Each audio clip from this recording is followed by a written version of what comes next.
प्रभु राम भी ऊंच नीच के हर भेद को मिटाकर सभी को गले लगाते हैं। लेकिन ऐसा लगता है दीदी को मां गंगा और श्री राम इन दोनों नामों से ही घृणा है।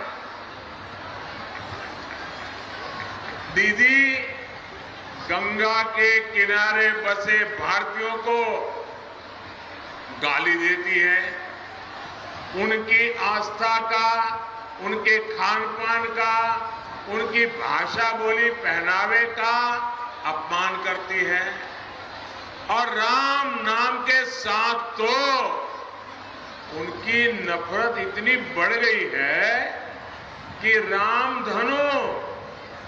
रामधनु में राम होने के कारण उसको बदलकर रामधेनु कर देती है।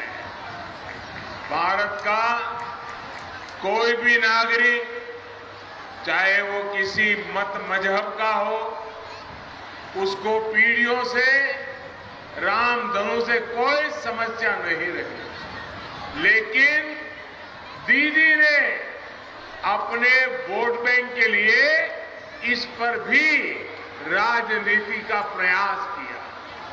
भाई और बहनों, दीदी की इस दुर्भावना का, तुष्टीकरण की दुर्नीति का ही परिणाम है कि दिनाजपुर सहित ये बहुत बड़ा क्षेत्र विकास के हर पैमाने पर पीछे रह गया। तुष्टीकरण से विकास नहीं होता, बल्कि दीदी जैसे लोग तुष्टीकरण के नाम पर विश्वासघात बनाते हैं। तुष्टीकरण से सड़क, स्कूल कॉलेज, शिल्प, चाकरी ये सब नहीं मिलता है। यहाँ की संकरी और गड्ढे वाली सड़कें, अस्पतालों का अभाव, सिंचाई का अभाव, ये सब कुछ प्रत्यक्ष प्रमाण है। साथियों, दीदी को कभी आपके विकास की, इस क्षेत्र के विकास की चिंता नहीं रही। यहाँ जहरीले पानी से हर जाति, हर मजहब को, हर परिवार, हर मजहब को मानने वाला परिवार प्रभावित है। मासूम बच्चे गंदा पानी पीने से बीमार पड़ रहे हैं। लेकिन दीदी राजनीतिक विरोध के लिए केंद्र की हर घर जल योजना में भी रोड़े अटकाती है।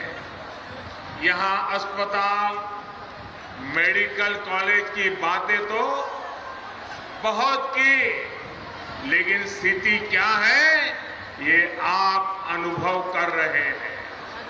केंद्र सरकार पश्चिम बंगाल के हर गरीब परिवार को 5 लाख रुपए तक का मुफ्त इलाज देश भर के अस्पतालों में देना चाहती है। लेकिन दीदी को ये भी मंजूर नहीं है। साथियों, यही स्थिति यहाँ के कुटीर उद्योग, यहाँ के हस्तशिल्प, यहाँ के बुनकरों को, यहाँ के मुख शिल्प, इनकी भी कभी दीदी ने सूद तक नहीं ली। बीजेपी के लिए ये आत्मनिर्भर भारत के बहुत बड़े स्रोत है, लेकिन टीएमसी के तोलाबाज किसी को नहीं छोड़ते। बीते 10 सालों में दीदी की सरकार ने पुराने शिल्प में ताला लगाने और युवाओं के पलायन को ही बढ़ावा दिया है। साथियों, जहां तुष्टीकरण होता है वहां अभाव होता है, भेदभाव होता है आशा आकांक्षाओं का दमन होता है। दीदी की सरकार ने पश्चिम बंगाल के हर युवा बेटे बेटी की आकांक्षाओं का दमन किया है। दीदी ने भाइपों की आकांक्षाओं के लिए, भाइपों की कैरियर के लिए बंगाल के लाखों युवाओं का भविष्य दांव पर लगा दिया।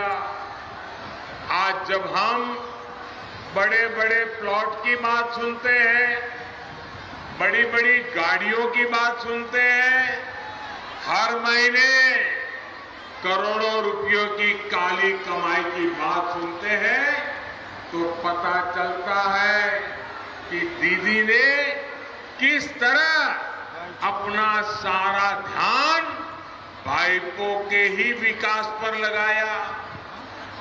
जिस नेतृत्व में इतना अधिक स्वार्थ हो, वो सामान्य प्रतिभाओं से न्याय कैसे कर सकता है?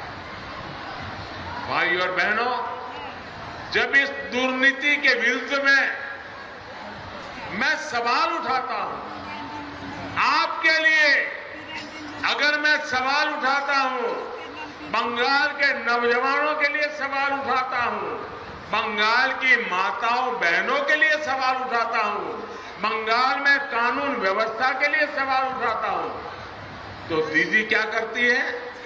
जवाब नहीं देती है, मुझको गाली देती है।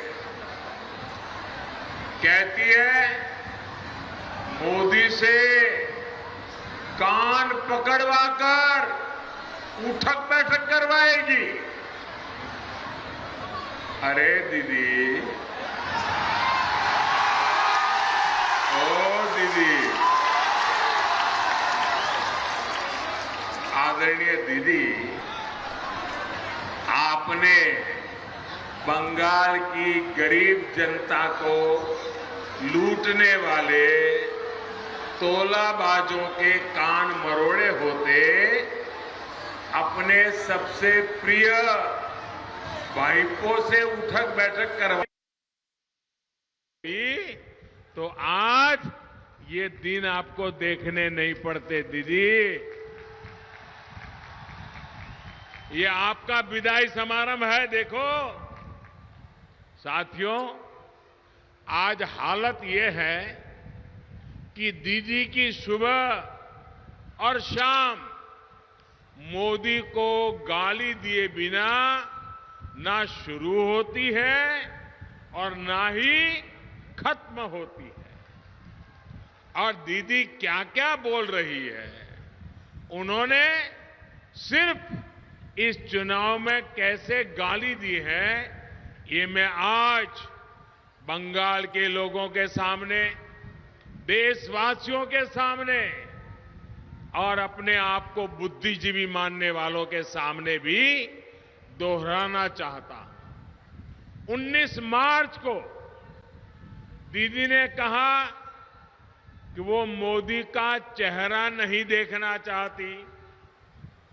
फिर दीदी ने देश के प्रधानमंत्री की तुलना लुटेरे, दंगाई, दुर्योधन, दुशासन, पता नहीं कैसे कैसे लोगों से कर दी।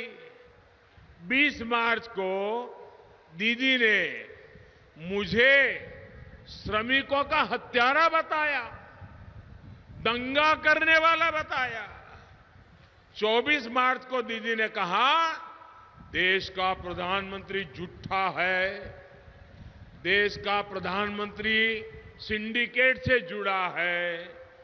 25 मार्च को दीदी ने जो कहा वो बताने से पहले मैं बंगाल के संस्कारी जनता की माफी मांगता हूं। यहां के लोग संस्कारी हैं, यहां के लोग विवेक बुद्धि वाले हैं, इसलिए उस बात को बोलने से पहले मैं बंगाल की महान परंपरा, बंगाल की महान जाति, उनकी माफी मांग करके फिर मैं बोलता हूं।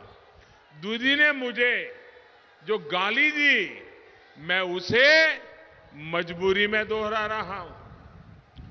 25 मार्च को दीदी ने कहा देश के प्रधानमंत्री को कहा, जो उनको दीदी के सिवा और कुछ नहीं कहता है।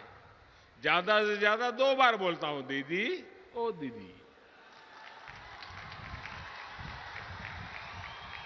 दीदी ने क्या कहा, मुझे ऐसा नहीं बोलना चाहिए लेकिन मेरी मजबूरी है। दीदी ने क्या कहा? दीदी ने कहा, तुम साला खुनी का राजा, खुनी का जमींदार, तुमने सारे पैसे लूट लिए। ये भाषा 26 मार्च को दीदी बोली, देश में सिर्फ मोदी की दाढ़ी बढ़ती जा रही है। मोदी के दिमाग के साथ कुछ दिक्कत है। ऐसा लगता है मोदी का कोई स्क्रू ढीला हो गया है। देखिए, बंगाल में 10 साल जो मुख्यमंत्री रही, वो क्या बोल रही है। 4 अप्रैल को दीदी इस बात पर भड़क गई कि बंगाल में बीजेपी की सरकार बनेगी। उन्होंने कहा कि क्या मैं भगवान हूं, सुपर ह्यूमन हूं। 12 अप्रैल को दीदी ने कहा, जहां मैं जाता हूं वहां दंगे होने लगते हैं। 13 अप्रैल को दीदी ने फिर से मुझे सबसे बड़ा झूठा कहा, मंदबुद्धि कहा। ये लिस्ट बहुत लंबी है। मैंने कुछ ही गालियां जरा आपके सामने प्रस्तुत की है। भाइयों और बहनों, दीदी की गालियों से मुझे कोई दिक्कत नहीं है। दीदी, आप मुझे जितना कोसना है कोसिए, जितनी गाली देनी है दीजिए, लेकिन कम से कम बंगाल की महान परंपरा को, बंगाल की महान संस्कृति के, उसको, बंगाल के कल्चर को मेहरबानी करके मत भूलिए। देश की जनता बंगाल की समृद्ध विरासत, यहां के लोगों की वाणी, वर्तन, उस पर गर्व करती है। बंगाल के लोगों ने पूरी दुनिया में भारत का गौरव बढ़ाया है। इसलिए दीदी की इन गालियों ने मोदी का अपमान किया हो ऐसा नहीं है। दीदी ने इन गालियों से बंगाल के कल्चर, यहां की मिठास भरी भाषा, यहां की महान परंपरा को भी शर्मसार कर दिया है। साथियों, दीदी चाहती है कि बंगाल की स्थिति देखने के बावजूद मैं चुप रहूं, मैं उन्हें कुछ न कहूं। मुझे बताइए, आप जवाब देंगे? जवाब देंगे? मैं पूछूंगा, जवाब देंगे? सबके सब देंगे? आप मुझे बताइए, मुझे चुप रहना चाहिए क्या? चुप रहना चाहिए क्या? आपकी आवाज मुझे उठानी चाहिए कि नहीं उठानी चाहिए? बहनों की आवाज उठानी चाहिए, नौजवानों की आवाज उठानी चाहिए, यहां की बुराइयों के खिलाफ बोलना चाहिए, बोलना चाहिए ना? लेकिन जब मैं बोलता हूं तो देखिए क्या क्या सुनना पड़ता है। भाइयों बहनों, जब दीदी के लोग बंगाल के गरीबों को लूट रहे हो, आप मुझे बताइए, क्या ऐसे समय में चुप रह सकता हूं? जब दीदी की तुष्टीकरण की राजनीति बंगाल को तबाह कर रही हो, तो आप मुझे बताइए, क्या मैं चुप रह सकता हूं? जब दीदी ने अपने नेताओं को एससी वर्ग, दलित वर्ग के अपमान की सुपारी दी हो, तो आप मुझे बताइए, क्या मैं चुप रह सकता हूं? पूरी ताकत से बताइए, मैं चुप रह सकता हूं, मैं चुप रह सकता हूं। जो दूर दूर खड़े हैं वो भी बताएं, मैं चुप रह सकता हूं।